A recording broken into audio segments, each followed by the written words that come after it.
Now, his jungling, not quite the same as it used to be. It's much more difficult. There is a few changes that I guess you can look at in a sense a bit more positive. His flame break is more of a dot. It's damage over time, not an instant burst. But guys, Batrider, why is he here now? I mean, it still gives you the BKB disable. Yes. So, in a sense, I think the lineup of Burden United here is very strong to me. Like, the team fight is very solid. Everyone is kind of like tanky. It's a very robust kind of lineup. On the side of Alliance, you look at, to me it looks very like you have to make plays happen. You're like in and out of a fight. You don't really take that 5-on-5 against this against Burden here, but you're still like you get these quick pickoffs. Yeah. And I assume that's going to be the way that potentially Alliance is going to approach this game. Yeah, I'm worried about the Winter Wyvern. I don't know if he's going to have that big of an impact. The only thing Cold Embrace is good against is Juggernaut, and he has so many ways that they can just die during Cold Embrace with all the magic damage. On top of that, he can just get caught out really quickly. So I'm curious to see if he's going to be impactful. He wasn't in the NA qualifiers, in the finals, or lower bracket finals. Yeah, it's very sketchy. Well, I got to consider that with the timing and call down, it could be a bit finicky. I think it's time to leave you two alone so you can get some personal time with BU and Alliance. Thank you very enjoy much. the game, man. All right, Hani, it's me and you. This is going to be our first time casting together, but I'm sure it's going to be a pleasure. So what do you think? Now you see the draft, you see the possible laning setup here as they look to kind of flirt around this rune area. What are your early impressions? You already think one team is going to have an early upper hand, or is this going to come down to who can really outperform? Now, murder each other for my amusement. Burden United here, I just think the draft seems very like sticky. You know, you go into it, it's... Is that because Batrider? I did not mean to go there, but I just feel it's a bit more versatile to me being Alliance here. You get your pickoffs, you can push if you want to, but if something on the side of Burden does not really work out, I feel like you have the gank potential is not entirely there to me. You have a Batrider, sure, but it seems like you have a lot more plays to do if you're Alliance here. I'm really curious. If that Batrider can make it past what is his new, very fragile early farm, early level phase that he can't really, utilize like he did once before, his late game is always what it was. Great initiator, great lockdown that goes through that BKB, and he can set up the plays here. Early on, a little bit of harassment coming from both sides, just kind of asserting their dominance. But Batrider's not coming at it alone. He's got his good buddy Ogre to kind of help him out here. So they are, making sure this Batrider has a relatively good time, and they're making sure that Loda does not have a good time, giving him that extra bit of pressure. He certainly does not like that sticky stuff. He's going to have to fall back on an early wand to make sure that he has the charges ready to go. And I was kind of also scouting out, for Matt on this Bounty Hunter, I was curious if he's going to hang around that mid lane, going for the early courier snipe, but maybe that might be too predictable. But for now, he's still going to be tussling around the top lane. I actually wonder why I didn't point it out that you have the Ogre plus Batrider bottom. It used to be that there was a phase where you played these two heroes on the off lane very often together, and I was in team where that happened very often. I had a phase where I also played with Minats in the team. It's just a very strong dual off lane because Hold React on slow, sticky is a pretty good spell when you have another slow factor in your composition, and Ogre is just so tanky. Just like that, right? It's a nuisance to play against that on the lane. And on the side of, there was some engagement, but not much happening.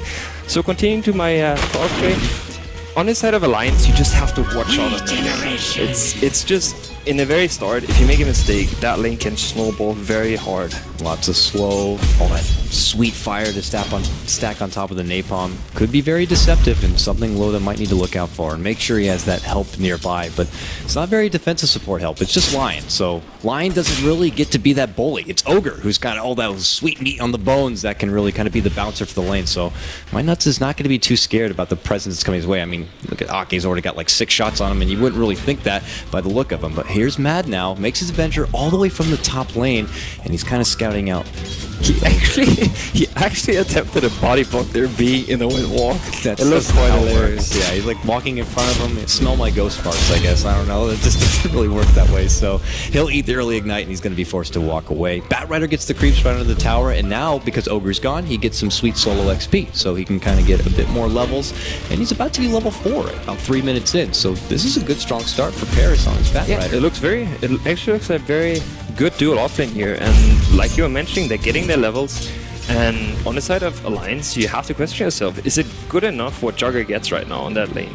he seems to be in quite a struggle. 7-2 CS. It's not looking good. Yeah, that's not too great. So we'll see if the struggle kind of continues here. I mean, you could tell that their focus on this bottom lane is very apparent inside Alliance. They continue to have Mad coming by, being there just to kind of help out. They have left Bulldog on his clockwork in the off lane. It seems like he's doing okay. He's 9-0 as far as CS goes. As for his level, he's level 4, but I must have cast a cursed him because the second I point that out, they're going to make the go on to Bulldog now that the help is not there, and they're going to be getting the first blood, and of all people, it goes to Sing Sing on the gyro. They've worked that out well, but on the other side of the world, chaos continues to break out. Now they're able to take down My Nuts. The Ogre will fall, but that's in exchange for Ake also going down. Still an advantage there for Berlin United. So quick and fast bloodshed coming out here, Hani.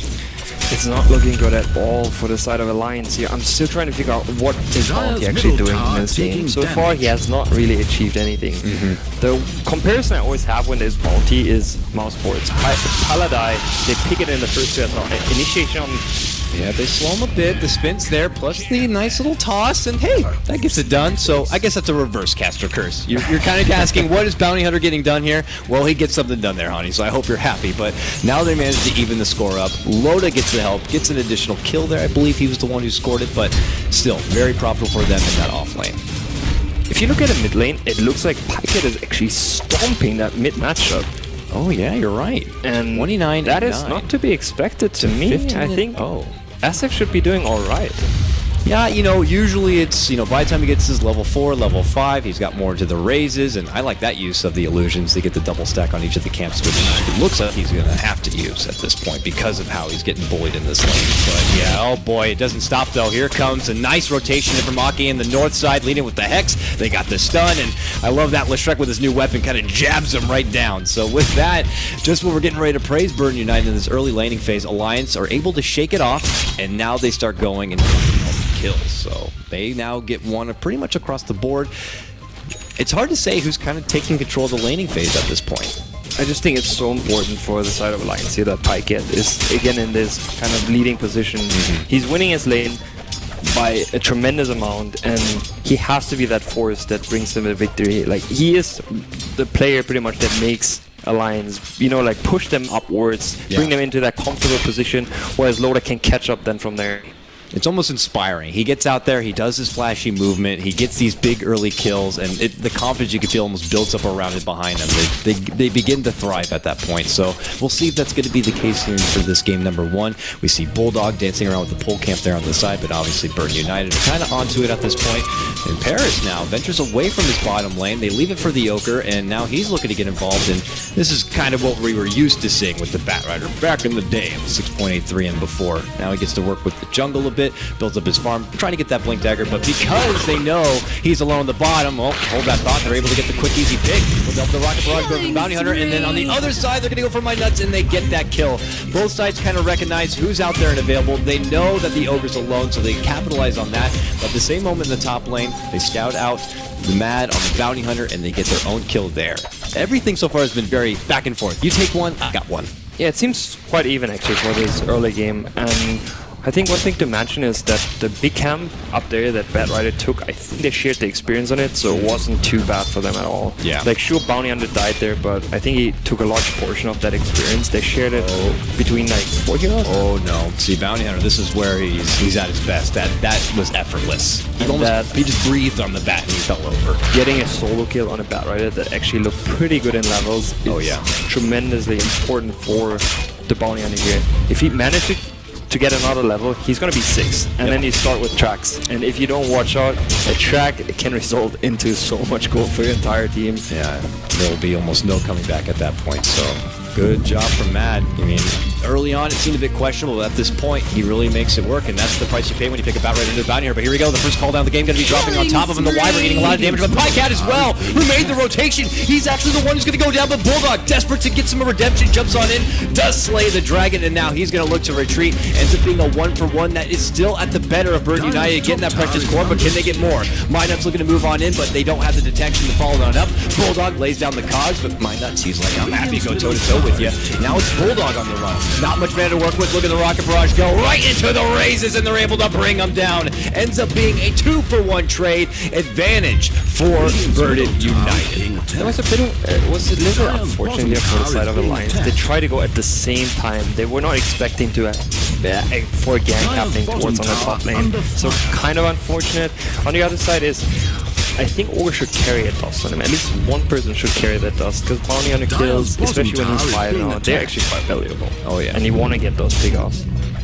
We saw before all this. Meanwhile, Loda's getting his bit of farm on the bottom, 45 and 12 now for him. The big ground warriors are still between Pycat and Sing Sing at 51-50 CS apiece. So they're in a good spot right now. And Ogre is starting to build up those wards. It looks like he does have a sentry on hand now just in case, but that tower does go down and that money goes into the pocket of Loda. So a good big grab for them. But we're getting ready now to start developing towards that 10-minute mark in the early stages of the mid-game. So when the supports are starting to get their level 6s online, Hani, who do you think at that point really takes the upper hand advantage, or maybe just has the better team fight at that point with their supports really coming together? Is it the Lion having the finger and all that additional burst, or is it maybe on the other side you look at the Winter Wyvern with his curse? I think it really depends on the timing of the blink dagger on the Batrider. For them, the initiation really matters on the Batrider, because anyone else can't really initiate, right? You have a sure, you have a cooldown, it's okay races and a potential Ogre stun, but it's still very hard to start a fight. On the side of Alliance, you wait for that level 6 on Lion, you have the finger, he is 5 right now, so that's still gonna be a bit of a time. Then you have a bounty hunter who also needs a level 6, so you're pretty much gonna work around that clockwork foot right now. And a potential giant multi. Necroman and company on the move with their smoke. That long-range curse just seems to come from another planet, and they're able to utilize it onto Loda. And because no one else was close, no one else going to get entrapped into it, just makes for an easy pick right there. And now suddenly we have an even game as far as kills go, 6-6. During this period, it looks like Sing Sing's going to take the opportunity to go for the jungle, but that's where Mad always seems to be. Goes right back in Viz. He's going to be stalking out his prey here, but he is just one man. He's not going to be able to do work on Sing Sing, obviously. Sing spotted out on the top lane, they have a lane ward, and he spotted out that clockwork was moving towards him. That's why he moved backwards, and he knew that bounty hunter was around. So right now he's just moving back to the lane. He kind of has the idea that bounty hunter is in the forest.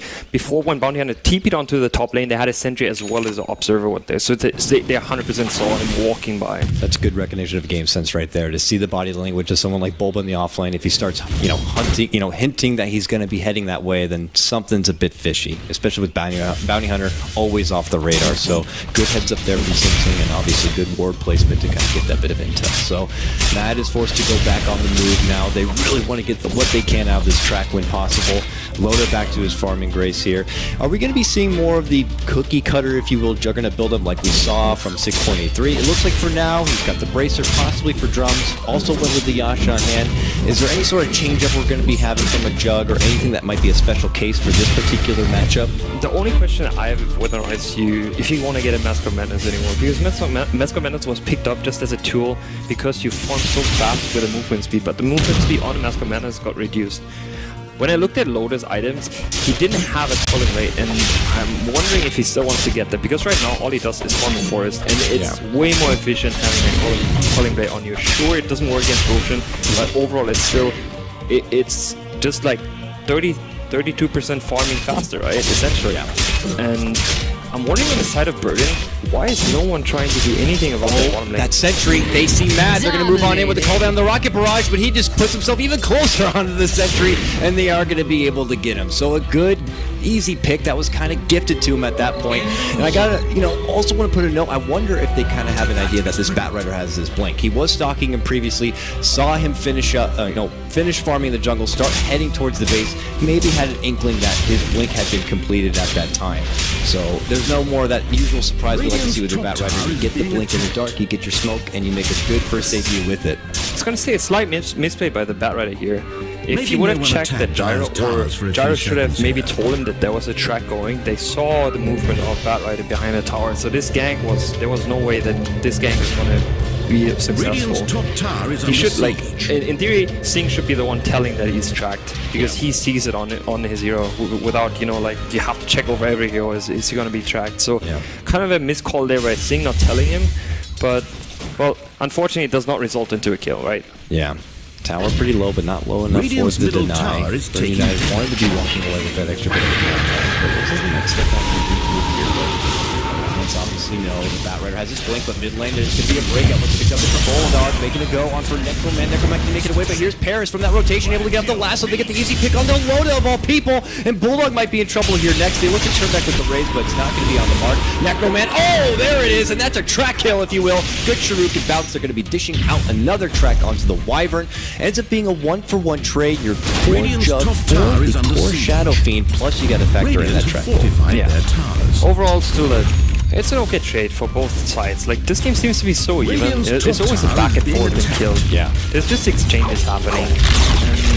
Radiant's Like you were top mentioning, there tower was a is track fallen. going on, and I think 3 heroes shared that goal, so maybe the slight edge here for the side of Alliance, but it's minor. Top, they were able to get that tier 1 was Burden United, so they get that little bit of a bonus there. It's still Sing Sing at the top of the net worth at this point. Actually, that was the goal, so thrown up like that. There it is. He's still at the top of the net worth regardless. Thank you very much. But they're going to miss Well, the and then we look to Bulldog. He's been pretty proactive with his hook shot once he did get it. Dyer's He's middle now tower working with this taking bottom damage. lane here. And it looks like he's going to be going for the Blade Mail. That's pretty interesting. Do you think there's any sort of significance on why he feels that that's necessary as opposed to maybe pushing for a 4-staff or maybe something else a bit more mobile? I mean, I think, to me, Blade Mail is a common pickup on Clockwork. I don't think there's anything really surprising.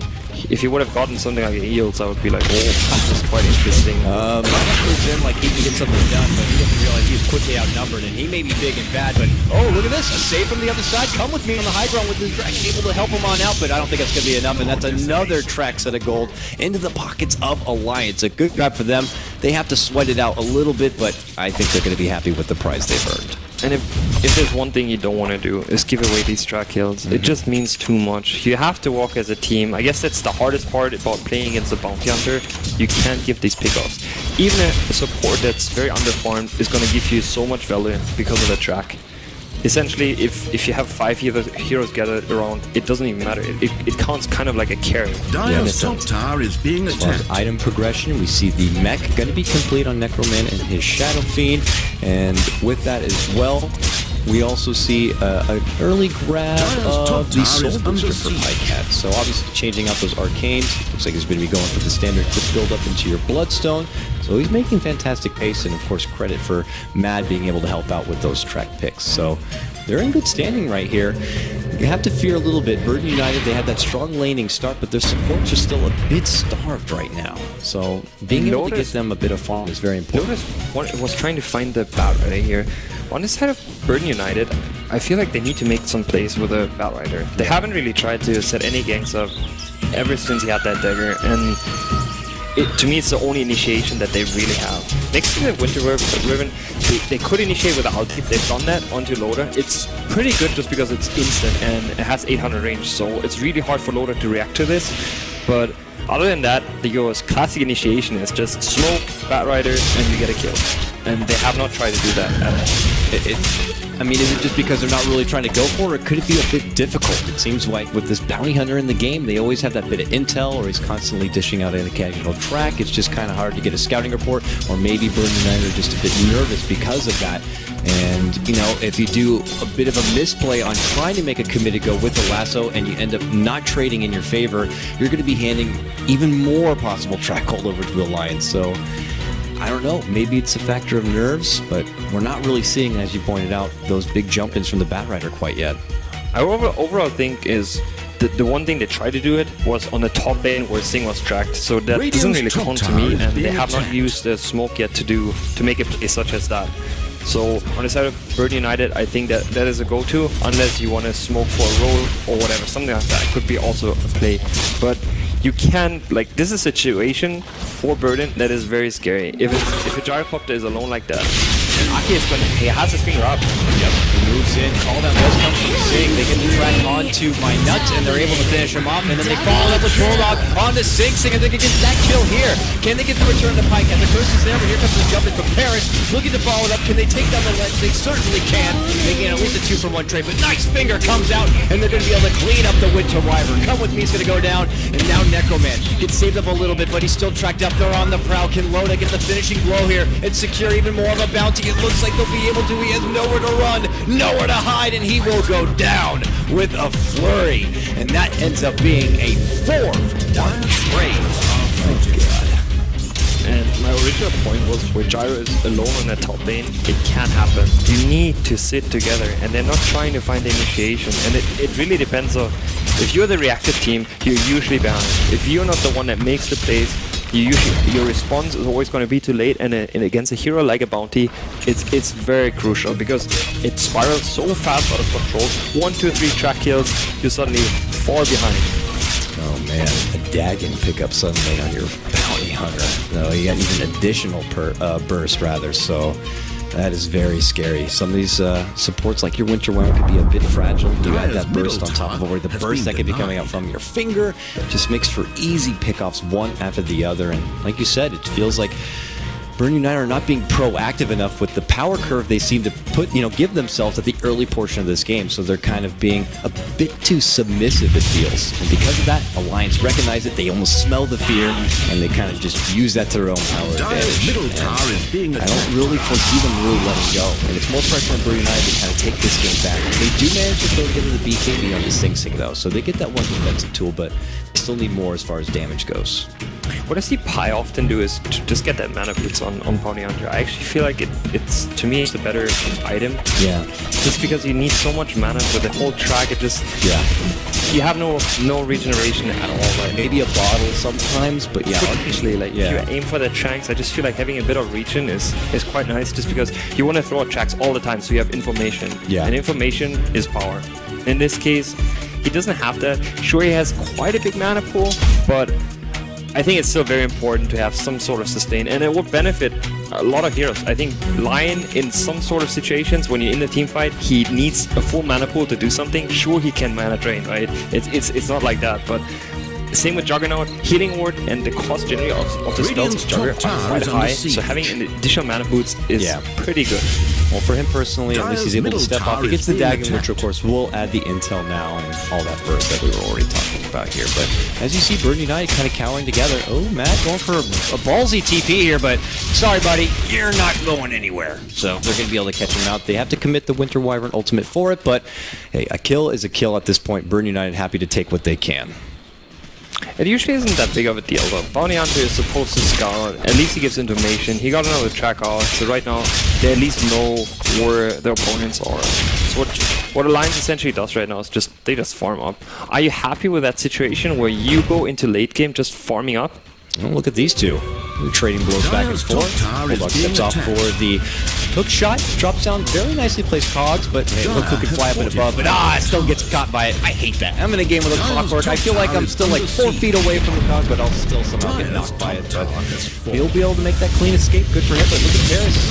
Flying on in. Now he's a froggy in the air, and they're going to be a catch him out. 1-2 punch comes out. It's Ake who gets the finishing blow with the finger of death, and they're going to be racking in another kill, and this time it's on the Bat Rider.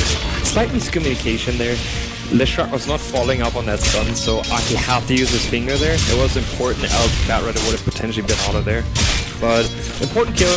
Oh man, then as you see, there's the Dagon going to play. He is able to kind of put himself into a death cocoon. He's going to still get caught out from the cogs. Winter Wyvern goes down. Bulldog's going to be picking up that kill, and they just seem to continue to string one after the other. They can go right from one pickoff to the other. If it's a finger here, they'll still have a Dagon over there. They have, the hook shot set up for this one. They'll have the Omni Slash for another. So Alliance seem to have plenty of weapons in their arsenal to make these continuous picks. And eventually, they'll just have enough of an economy and enough items that they can decide then to go for the objectives, then maybe go for rogues. But right now, it seems like they're very happy taking advantage of Burn United when they try to make a ballsy play or when they just find the picks themselves. And again, these kills hurt a lot. It's track kills, essentially. And you can't just throw away these single kills because they mean a lot more. On the side of on the side of BU, they still haven't made... To me, the team feels very disconnected. They have not made plays together. They were not trying to smoke up. They have not tried to make any plays happen. They're not aiming towards getting that bottom tower or getting that mid tower. They need to make something happen. They need to use that blink dagger off the bat rider. And essentially, if you don't do that, and Alliance just keeps on getting track pickups, you're going to fall behind in a very fast pace. And eventually your map becomes more and more restricted because you're not be able to branch out and get those towers. Your farming options become limited, and then what limited farming options you got, you need to give to like Sing Sing on his gyro, which means your supports are just going to get nothing. They end up just kind of starving out at one point, and you're almost bottlenecked. They can't afford to be in that kind of position. So eventually they're going to need to decide to work together, move out there, find those objectives, find some sort of kill to lead to those objectives. But for right now, it just feels like Alliance they have a firm grasp on the game. Thankfully, those Sing Sing continues to farm on up, still holding their neck and neck with Pycat at least on his Lesh, but he gets a Sage first. So the damage is still going to be prolonged quite a bit for your gyro. He's just going more of a defensive build-up first and foremost. Just looking at the situation, I'm just trying to think of the next play here for both teams. BU, very obvious, like I mentioned. On the side of Alliance, I guess trading so far is okay. Maybe you just want to pump up that gold into the Juggernaut and try to get a bit more items. Potentially, I think he was going towards the Scotty now. Is that play? Yeah. He is missing out on the Mask of Madness. I was mentioning earlier, it's just not that great of an item anymore because you don't get this crazy amount of movement speed. Yeah. But he gets it as a Y, so that helps a little bit. Move speed plus his space boot, so he's still pretty fast. He's just not race car fast like he used to be. So, but the first smoke here, or as a team smoke for BU, it's 24 minutes into the game. Yeah. It just seems very late to me. And potentially Loda could lose it. Oh, this would be heartbreaking. And we already can see one pop, but they don't know if it's him. They don't know if it's maybe a bounty hunter who's kind of scouting him out. And it looks like the smoke is just going to amount to nothing here, Ronnie. That is heartbreaking if you're a BU fan. And meanwhile, they're just like, well, we know where you are, so we're going to continue to pressure this top lane. And really, what are you going to do about it? Matt is looking to scout out from behind the tower here. Oh, he's going to be a little too late if he wanted to dish out the track. Oh, drops a sentry, but they quickly deny it with their own... they drop an obs and it gets scouted out there from the BU sentry. So at least to be able to get that little 50. And it doesn't really seem like a team decision. The Shadow Fiend is trying to get that bottom tower, which he essentially is not getting. Now we have a TP rotation of Alliance towards that bottom tower. Getting that deny on the tower is pretty good. Another, half the goal is just not good enough here. And it's very disconnected because the top tower it drops more than 50% HP, and you just have to, figure out what you want to do.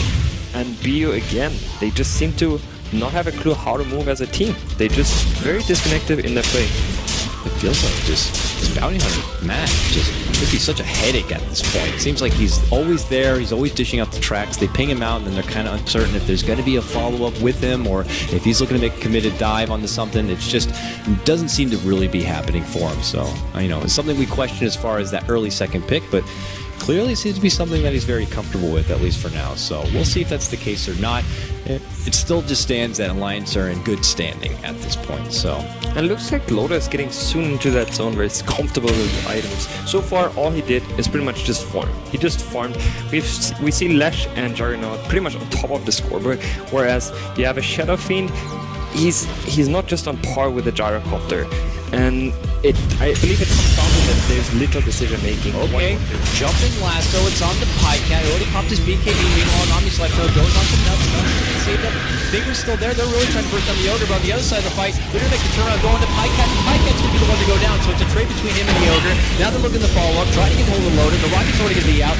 Bulldog, though, interjects, jumps in, gets a nice set of cogs on the Necroman. He's going to be in trouble. Big stun to fly on out, and it's a triple kill. Of all people goes to Ake on the Lion. Now it's Alliance looking to turn and take back the fight. Desperate TP force out from Paris is going to be successful, but look at this. It's Mad on the prowl. He wants to train a dragon. It looks like that's going to be the form of come with me. He goes down, and it's more track gold for Alliance. Turns out to be a 4-for-2 trade when you count the Lishra drop, but he's already back to life because of the Bloodstone. Overall, and you can see it right there in the gold, it's very profitable for Alliance. Great reactions there by Pycat. If he wouldn't have gotten that BKB out before he gets lassoed, the fight would have been actually quite terrible. He managed to pretty much delay the fight a lot so the team could catch up, because this fight was looking pretty good for the side of BU here. Yeah, I mean, they even pull him over to the side away while Alliance have their hands full with the Ogre. But as you see right there, they can't do much about that because of the BKB, and it takes longer than they would like. And as you can see at the bottom, that Bounty on the TP on the second tower, he was so far away at that point of this fight. But they get there in time, especially Bulldog. He jumps right in, catches Sing Sing, it looks like off guard, and because of that, they're able to easily turn around. Loda's already in the safety zone. They're managed to drop Necroman, and this is where they can just turn it right back onto him. Paris, luckily to make it out, but Come With Me was not so lucky. So, back to the farming grace for Alliance here. They're already in a great spot at this point, and it looks like they have eyes to at least scout out the Roche, but I wouldn't be surprised if it's something they consider going for themselves. They might need to get a pick before they can easily secure it first, but they just seem to be... I feel like I'm a broken record at this point, but they're just getting what they want at this point over and over again. Yeah, right now we saw the Bounty Hunter picking up Dagon 3. I'm usually a fan of keeping a Dagon 1 and then having a dagger so you have another escape mechanism when you want to track people, so you can play a bit more aggressive on the track, because you can just get caught by a Bat Rider. Yeah. And essentially you can also just, go further aggressive into the jungle where you scout out a bit more, then you get a track off. You just feel a lot safer having a dagger on you. He goes for the bird, which is not terrible. Lasso, he's got up high catch and pull him back to get the call down there. He's going to pick up a Bulldog, and it's a big con catch. He's able to force himself away from trouble here, but the fight's going to become split. Paris looking to make it go in. The Bulldog, Come With Me, gets slacked on the front. Matt secures another kill with the track and pushes them out. Redwood's going to fly really good damage on the Loda, going to be able to finish him off. But look at the ravage coming out from Ake with his Lion. But when the dust settles, this is a profitable fight for Burn United. The biggest one they've had what feels like almost all game. They do walk away because of that minor rubber band rebound. They do come out with a pretty damn significant XP advantage. That was quite a big ulti by Necroman there. He actually hit the perfect timing on the Jugger ulti when it stopped, so Jugger just dropped instantly to like 40% health there. And it looks like a buyback from Jugger, but is he able to do anything in this fight? Oh, they really want to contest Mad, dishing out the track, trying to get the intel while they're working into the pit, but here's Loda. He's already on the scene. He's looking to move on here. He does not have that on the slap, so he's doing this out of solo. Just starts spitting in there. Okay, again with a big stun. How does this guy do it? Catches it big, followed with the finger, and now it's on to Mad. They are able to bring him down. Aki getting himself out and away from a corner, but Burn United's still going to be able to hold their own. Roche is only down to about half life here, but look at Pycat charging on forward, not going to be able to catch the Earth Split here. On the other side, this just becomes a bit discombobulated from both sides. Lineup's though very starved for mana. Not going to be able to make it away as Bulldog shows up in the nick of time to catch him all out with the cogs. Gets saved temporarily from the Winter Wyvern, but can't save him from the Dagon, the upgraded one that comes out from Mad. And because of that, Come With Me desperately trying to contest the Roche, but he puts himself up to a pedestal, but it's a pedestal of death. He still goes down, and it's Alliance who are able to take away the Roche for themselves. Oh, it looks so helpful for Burning United, but Alliance, the Heartbreakers here. And when the fight starts, I was mentioning how I was kind of not very comfortable with a buyback by Loda, but when you see a stun from Ake like that, I mean, I would take that fight if I can be that confident in hitting that kind of stun. I mean, when he said this draft, he felt that supports for Alliance were a bit silent. They're screaming out now that they got the skill to back it up.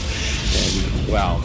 But next to Ake's great initiations in terms of stuns, like it's pretty much ravages from him. Oh yeah. But Admiral Bulldog as well. Oh yeah. His hook shots are spot on in these fights. Before the fight, he got a 3-man caught. It looked like that, and then he forced himself out. And the second one was just a clutch catch. And these two, Ake especially as well as Bulldog, they are performing here. These guys are veterans on the side of Alliance. They know what's on the line. They've been to the big show, the biggest show. This could almost feel like just a walk in the park at this point for what they've been, used to. Well, Mad.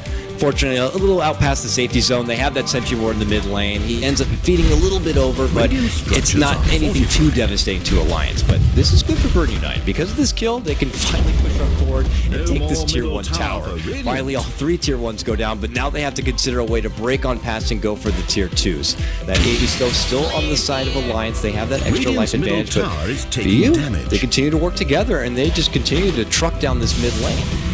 Matt really wants to finish that Dagon fight before getting Radiant's any middle utility. tower And they actually spot off Loda against Gets on the board, simply Rice might be spotted out, goes for a spin, but they've already put their sights on the Ake, they pull him back, they get rid of that little lion, and he did have a little bit of a bounty on his head, a mega kill streak with 601 gold pieces, and they're also going to take the tower. So Honey, all day, they take the Mad Bounty Hunter down, they get tier 1, they get tier 2, plus the lion. That's a pretty big sweep their way. And that was such a respect play to me. Batrider, if I was Batrider, I would take the carry over the support anytime. I felt like he had all the vision with that ward set down that he could have gone for Jugger there. And if he went for the Jugger with a follow-up Winter Raven ultimate, he would have been dead. I'm pretty sure he would have been dead. Oh, he does have the Aegis though. Oh my, that's on me. He has the Aegis though.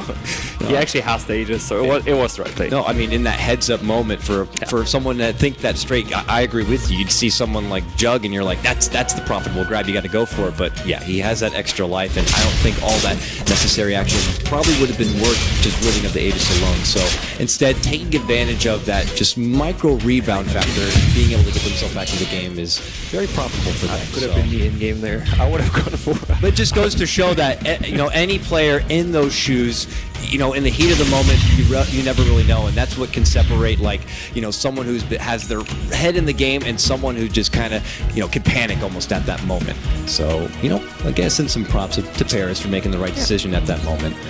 But is that enough, though? Is that enough for Burden United to make their way back into this game? I would say it's still quite even. I feel like the Winter Raven, he's such a good counter to Jugger, where usually when Jugger can start an ultimate, he seems to be he's very confident in his play, right? He goes in, he just omni-sets someone, but he has to watch out every time he uses that ulti. And so far, Winter Raven always countered him quite well on the omni-slash usage. So it's not as easy for Loda at all to get a good ultimate off here. With that, it looks like they're going to be able to charge down this bottom lane. The south side for Burden United as tier 2 are in jeopardy. I've got, of course, with that edict just kind of walks through these towns like blood.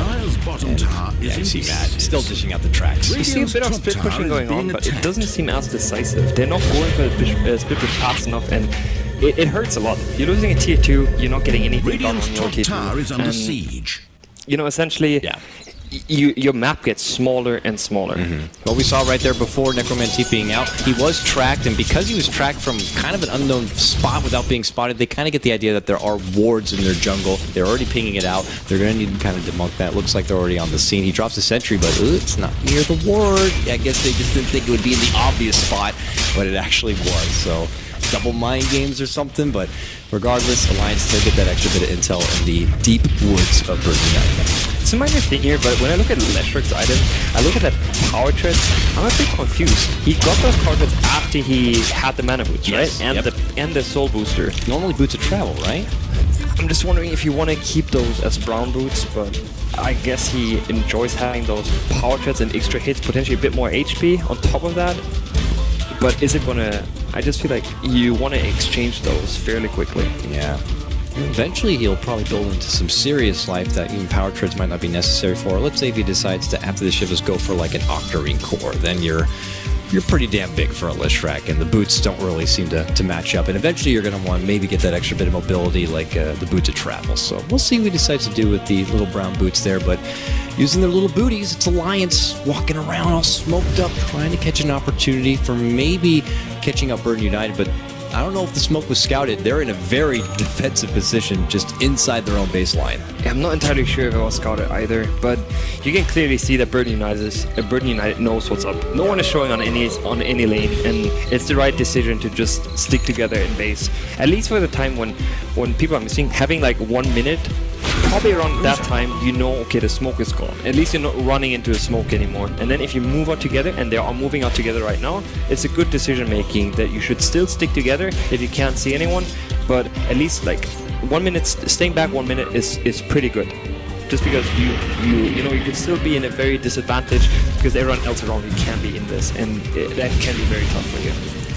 Good heads up, they're not going to make the immediate jump onto the illusion. Speaking of jumps, it's Bulldog making the jump onto Paris. Paris able to pop his BKB, but he dies so damn fast. Just that quick slash at the end is able to bring him on down. And now the threat of the Batrider off the field for almost a minute with no buyback. Ooh, Nice little force right there. Don't know if that stun would have connected regardless, but it's better to play safe against someone like Ake, who seems to be on par with his stuns. So, still 40 seconds, no Bat Rider. Are we expecting Alliance to kind of take advantage of this 5v4? I don't think Roche is going to be up quite yet, but yeah, they got a little bit of time before even the 8-minute mark. But, you know, it's their time. That he has a lot of items. That's a dagger, a force step, and he's working towards a potential hex, I assume. Maybe a Linken's. He could actually work towards the Linken's as well to help against that Winter Riven ultimate. Oh yeah, it could be. And the Bat Rider lasso. Yeah, exactly. It could be actually quite a good item to have here. On the side of Burden, I'm not sure what you want to do here. I was actually considering the draft scenario, and what is happening? They're trading. This is a ward battle, and Ake's like, you want to go for the ward? I'm going to go for you. But he jumps in with Mad. They get the kill, they get the ward, and they're like, don't even think about it. Oh, disrespect from Alliance here. Oop, hook shot going to be coming up short. Looks like they tried to make it go on to come with me, but they're not going to get it. Usually it's quite a bad sign if you know a line is around and you are tracked up, you probably just leave that ward alone. Like, it's not that big of a deal. Instead, you give a track kill away. Again, it hurts. It's a lot of gold. Yeah.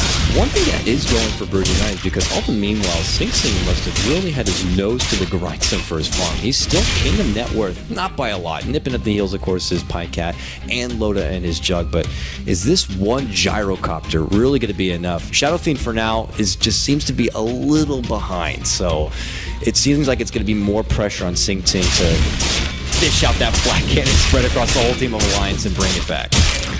Yeah, that's very true. And going back to my original point here, your only real initiation is a Bat Rider. Yeah. Getting something done is mostly over that Bat Rider.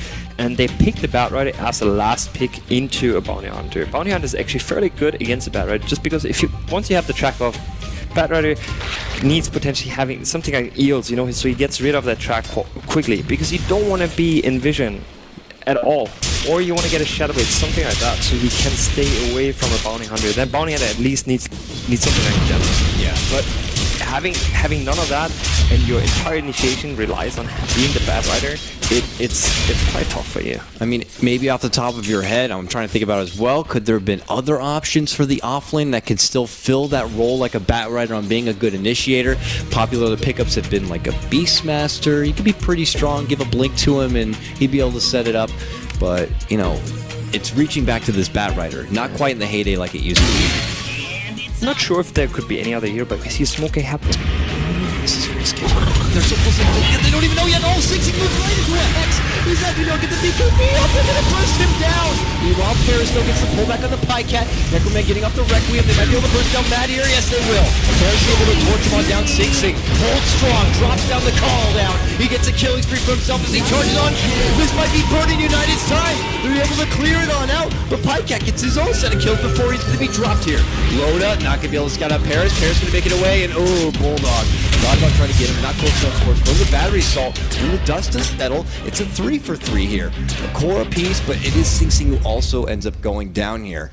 That was a very hairy kind of a situation for two teams to meet in the jungle front.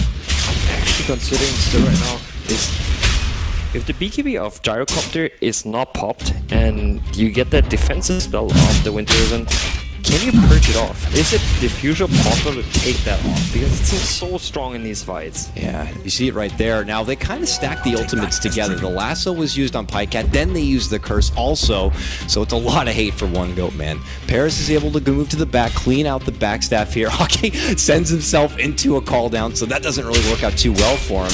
And then Bulldog also coming in from behind with the help of Loda as well, and they're able to kind of dish out and take down what's necessary. So, almost ends up a bit of a wash, but, you know, with the game has already progressed, and now you have the Lions able to kind of move into the Roche here. Uh-oh, we might see contention. Look who's nearby. A flame break early, not going to be able to bump into the high ground. Oh, can we see a steal play here? It doesn't look like it's okay, nice jump. It's a Hex and the finger fall. Trying to go from Paris and Bulldog. Makes the jump into 2, able to finish off Come With Me. Now looking to go for my nuts. Nuts able to bump his way out of there. Mad gonna get caught up with the lasso. He ends up going down. It's the 1-for-1 trade between two supports. And now Sing Sing charging on forward. Loda, though, persistent. Looking to make his move. Doesn't want to overcommit here, even with the Aegis on hand. I do understand the play there by Arcade. He just wanted to be reactionary. He wanted to make that jump before Radiant's Batrider bottom tower potentially is jumps being into attacked. steal. But it didn't even look like Batrider was attempting to go for that steal. Overall, I do understand though. I assume it was the right play. You want to just make sure you get that Radiant's Aegis bottom tower and under it does not fire. fall into the hands of the Batrider there. Yeah, usually if the Batrider's going for the kill, he'll like try. From what I've seen at least, you time out the flame break to get it right at the last moment, so you can spread them apart, jump and snag the Aegis, and get the hell out of there. But it was a bit early, just kind of maybe getting an idea as far as what Alliance were doing in there. But yeah, that quick correction from Ake puts him in a bit of an awkward spot. They end up trading blow for blow here. I'm still looking for the mobility on Bounty Hunter. I felt like he gets too close in these fights. He just dies so fast. His 900 HP just blows up. So much of an investment to get on his Dagon leveled up. He has a Dagon 5 now, right? Yeah. That's 5. But that's what. No, that's what 4. Okay, that's 4.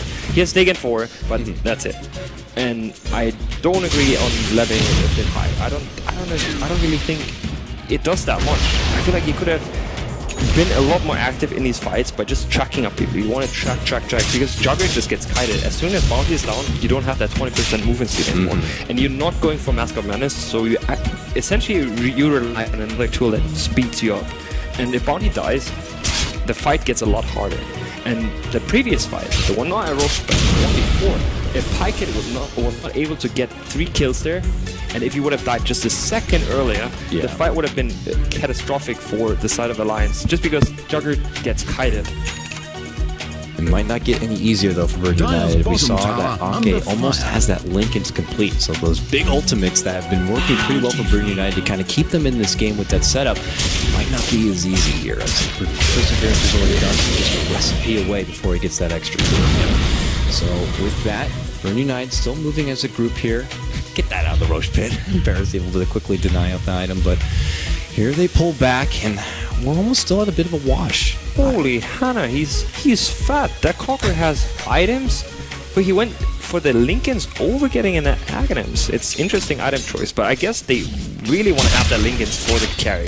Really want to make sure both Pykett and Loda do not run into too much trouble. So I guess fair enough as it is. And oh, look at this. We have the Dagon 5. At least now he's set to go for mobility. Finally, he can get something else. So we'll see what that something else might be. And a Yule's also done for Paris on his Batrider. So I feel like that might be something a bit more defensive, perhaps. I guess it gets rid of a track if necessary, but could also make a bit of a setup, or at least just toss someone like Loda or Bulldog or whoever up in the air, get him out of the fight. It was a bit better against the old track when it was somewhat longer, but now at 5 seconds it's not as great, but irrelevant, yeah. It's just like, if you're tracked up, it's super annoying as Batrider to stay there for like 45 seconds. It's around there, right? Yeah. For the amount of track, and then you just sit there and you can pretty much just wait unless you're forming. You're in a position where you don't really expect to do anything. Yeah.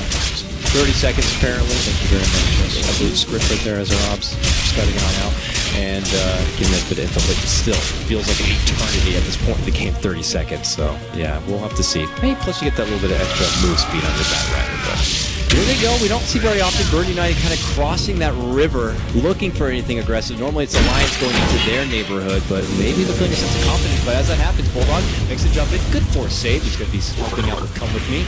But I'll make the follow-up here. Ake's looking to move on in. It's a nice little choke point, so they're kind of second guessing their commitment. There's going to be the call down, and now Loda going to get caught up with the lasso, pulled back while he does go for the blade creep, but they're easily focusing.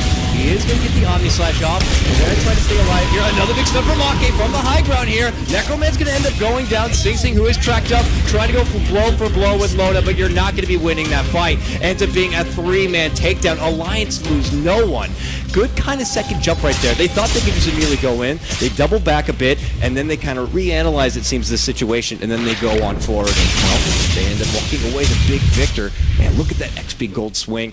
Now it's Alliance's time. They're charging down this mid lane. They want to start doing some base damage already. It's going to force Sing Sing to dish out the buyback. For a moment I was a bit afraid there with Loda's blade, but I do not know.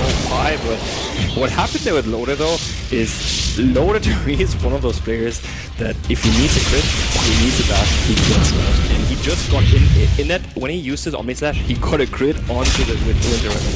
And if he didn't get that, the Winter Weapon could have potentially used Dire's middle tower any has spell. fallen. But he died on a crit, and that essentially made the Omni save pretty good. Loda praying to our Jesus, and our Jesus delivers. What a big surprise for a guy who's invested so much time into Dota. I guess he has to get rewarded with something after all. But there you see the Lincolns is going to be complete on Ake. Now you have double Lincoln Sphere now, so I assume probably sharing it one apiece for their cores, whoever might try to be the frontliner at this point. They didn't seem to do any real significant damage in the base. Overall, it did, of course, cost Sing Sing his buyback, so another big fight. If it tends to go sour for Burden United, then they might be noticing some real Look at big that Bounty Hunter.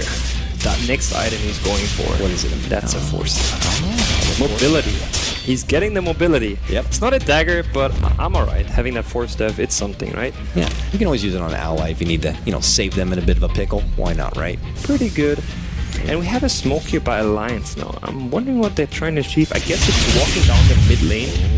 Oh, but a smoke play from Bird United. Will they get to a point where they can creep in from behind here? Doesn't look like it. Looks like the opportunity might have to pass. And they see everyone there. Alliance is like, what are they doing over there? They're going to make the jump in. Immediate jump in the Omni Slash. Sing Sing is dead. No buyback. And this has gone to hell for Burn United. Alliance in a prime position from that high ground are just going to commit on forward. They immediately reduce 3. And I do not blame them for this. They throw in the towel. It is GG. And of this best of 2, your first match is going to go to Alliance. Quite a questionable play there by the support side, destroying the observer ward when you're smoked. You know Alliance does not show up, so there's a pretty big chance that they're smoking themselves. You take the vision away, Gyrocopter moves by, he's in vision, so the fight starts completely on the side of Alliance.